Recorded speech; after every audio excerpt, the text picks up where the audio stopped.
Olá, seja bem-vindo a marcoteles.com.br. Hoje eu quero conversar com você sobre uma coisa interessante, né?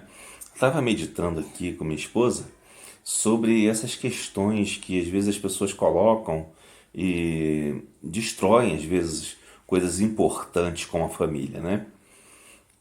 Você já deve ter ouvido falar que algumas feministas dizem, as feministas criaram essa ideia de que o homem seria um ser nocivo, e criaram até a expressão masculinidade tóxica, né? Um troço desse tipo, né? Que a masculinidade, segundo elas, para não ser tóxica, teria que ser feminista, né? E isso é uma destruição da moral e dos bons costumes. Bom, vamos deixar um alerta aqui. Se você é feminista, não assista esse vídeo. Se você assistir, não adianta reclamar, porque isso aqui é uma opinião religiosa e não tenho nada que aceitar a sua opinião política. Faça o seu canal e lá deixa a sua opinião. Mas se você não é feminista, se você é uma pessoa que ama a Deus e não ao diabo, não à doutrina de partido, assista esse vídeo para saber por que Deus diz que a mulher deve ser submissa ao marido, tá?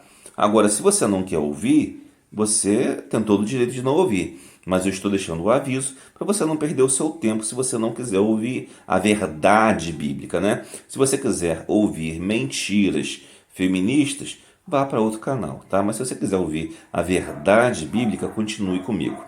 Bom, vamos lá. Embora tenha sido um tanto rude, talvez, isso é necessário porque muitas pessoas confundem a liberdade de poder dizer as coisas, né, com a censura, né? Então não estou censurando você. Você assiste, se quiser, está avisada, né? Bom, vamos lá.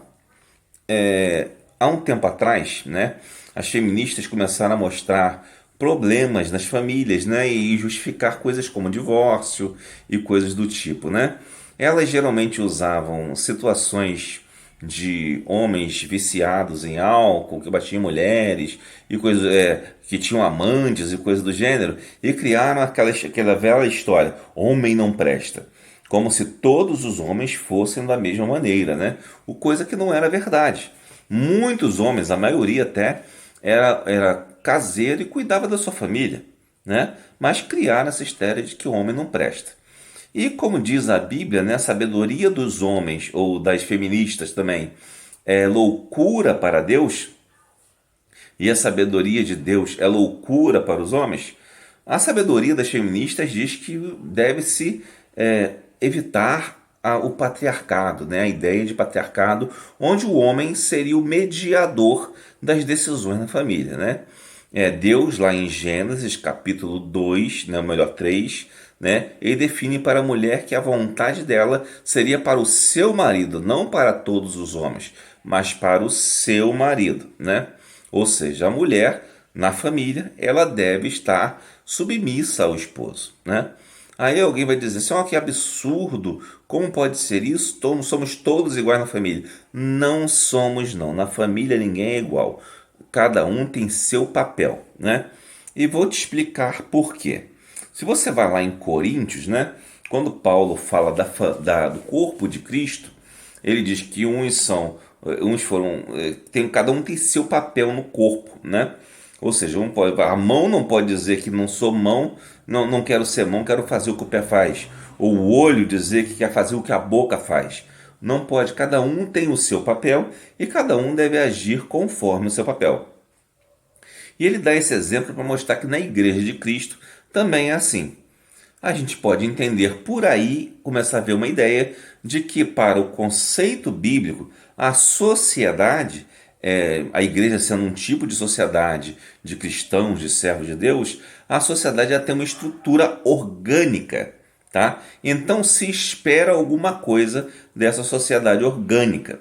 Assim como num corpo você espera que a mão faça determinadas coisas, que o coração, que o fígado, que o rim, que cada parte do corpo faça o que lhe é devido, isso também acontece na nossa sociedade, segundo os padrões bíblicos, tá? Então deve ser assim. Outra coisa que você pode observar claramente para demonstrar essa importância dessa questão orgânica é a própria lei mosaica, né? que aponta para uma estrutura do povo de Israel, da nação de Israel. Nessa estrutura, tinha o que cada um deveria ter, a terra para cada um, as funções de cada um. E, por exemplo, especialmente os levitas, eles tinham uma função muito específica que deveriam fazer, né?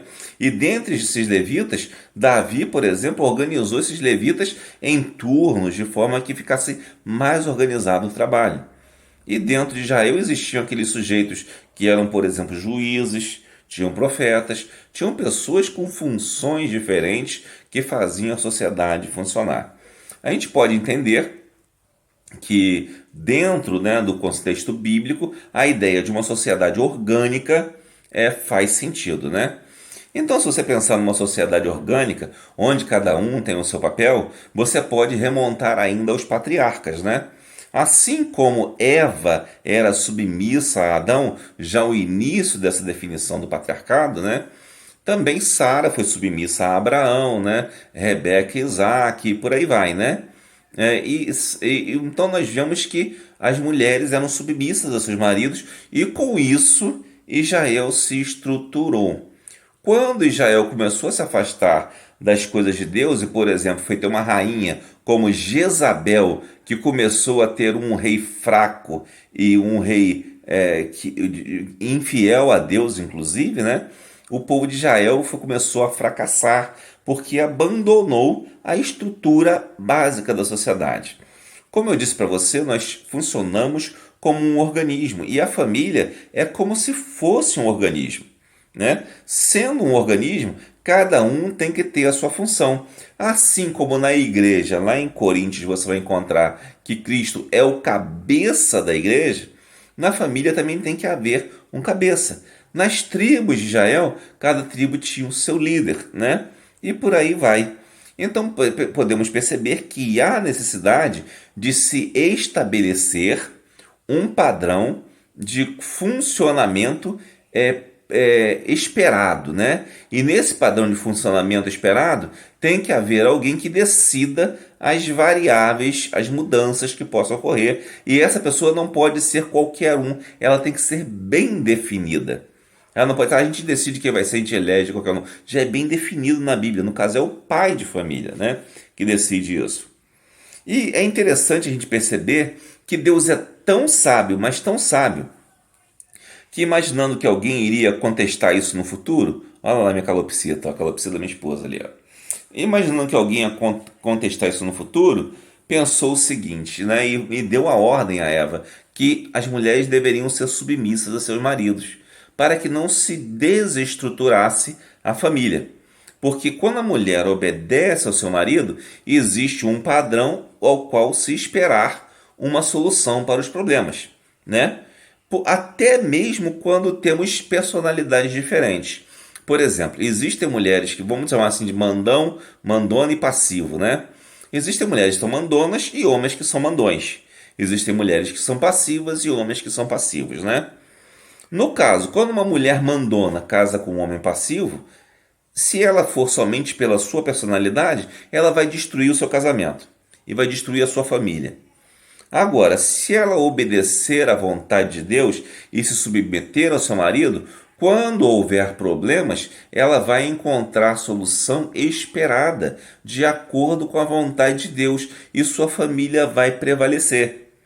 Da mesma forma, se o homem for mandão e a mulher mandona, os dois mandões, né? Aí complica também, né? Um discutir com o outro. Mas ao mesmo tempo, se a mulher sabe que ela tem que se submeter ao seu esposo, acaba o problema. E dessa forma consegue-se equilibrar a equação e manter aquela pequena sociedade que é a família em equilíbrio, né? Agora, por outro lado, se o homem é mandão e a mulher, digamos, mais passiva, né? Nós podemos entender que não há um problema nesse quesito. Então, portanto, Deus foi tão sábio que ele preparou uma forma de que a família pudesse se reorganizar a cada momento com uma referência fixa, sem que a família pudesse ser desestruturada. Aí você pode dizer assim, isso não é verdade, isso não tem nada a ver. Não tem nada a ver? Então vamos lá. Até mais ou menos a década de 50, 60 ali, a família brasileira era bem estruturada, era tradicional, né? bem estruturada com a figura do pai, né? A figura do homem como responsável pela família. Depois disso começa muitas ideias e ideias vão surgindo e então as mulheres começam a querer ter igualdade com os homens dentro do lar, dentro da família. Com isso, você vê um crescente número de filhos sem pai, né, de mães solteiras e cada vez mais famílias mais destruídas, porque simplesmente não tem referência masculina. Ou quando tem uma referência, é de uma mulher que manda no marido e que destrói a referência que esse marido deveria ser para seus filhos, né? Ou de um marido que acaba deixando que a mulher mande e tomando então uma postura que não deveria ser a dele, quando ele deveria ser protagonista, né? Às vezes um homem que não se preocupa em cuidar da sua família, exatamente porque acha que todos são iguais e coisas desse tipo, então deveria se fazer ser mais alheio à verdade, né? Alheio às coisas da família. Ou seja, todos esses contextos, todas essas soluções feministas destruíram a família brasileira. Então, se você quer salvar a sua família, abandone rapidamente o feminismo. Abandone imediatamente se você quer salvar a sua família. Se você quer ter uma família abençoada, pare de assistir novela agora, né? E vá cuidar da sua família. Não fique ouvindo coisas estranhas, que a novela foi uma das coisas que mais propagou ideias feministas na família brasileira e destruiu muitos lares. Cuidado com isso, tá? Então, eu aconselho a você hoje e te digo isso mostrando por que Deus definiu que o patriarcado é o padrão da família, né? Porque a mulher deve ser submissa ao homem para manter a família em paz e estruturada. As famílias que duram muitos anos, que duram 20, 30, 40 anos de casamento e por aí vai, né, até o falecimento do cônjuge, é porque há o respeito a essa ideia. E as famílias cujos filhos são mais bem educados, mais bem estruturados, não digo educados em níveis de conhecimento não, tá? Porque tem muita gente que tem muito conhecimento, mas é muito mal educado em termos de relações com os outros e de respeito propriamente dito, né? Então, essas famílias mais bem elaboradas em termos de respeito ao outro, né? As vontades do outro, inclusive a opinião do outro, essas famílias vêm de famílias que respeitaram o patriarcado. Então é importante a gente valorizar esse conceito para que você não veja famílias destruídas. Você vai ouvir alguém reclamando, porque minha família é muito bem estruturada. Aí você pergunta para ele, quantas vezes você casou? Aí ele começa a contar uma, duas, três, quatro, né? Então isso não é uma família bem estruturada, né? Quanto tempo você tem de relacionamento? 1 ano, 2 anos, isso não quer dizer nada. Você tem que perguntar para aquelas pessoas que fazem 50 anos de casado, 30 anos de casado, 20 anos de casado para cima. Aí você perguntar para elas se é bom realmente haver essa situação da mulher ser submissa ao marido e você vai acabar vendo que isso é verdade. Tá? Então não vá atrás de gente que aparece na televisão que nem nunca teve uma experiência de relacionamento duradouro de fato, tá? Duradouro é acima de 20 anos, tá? Se não for acima de 20 anos, não é duradouro.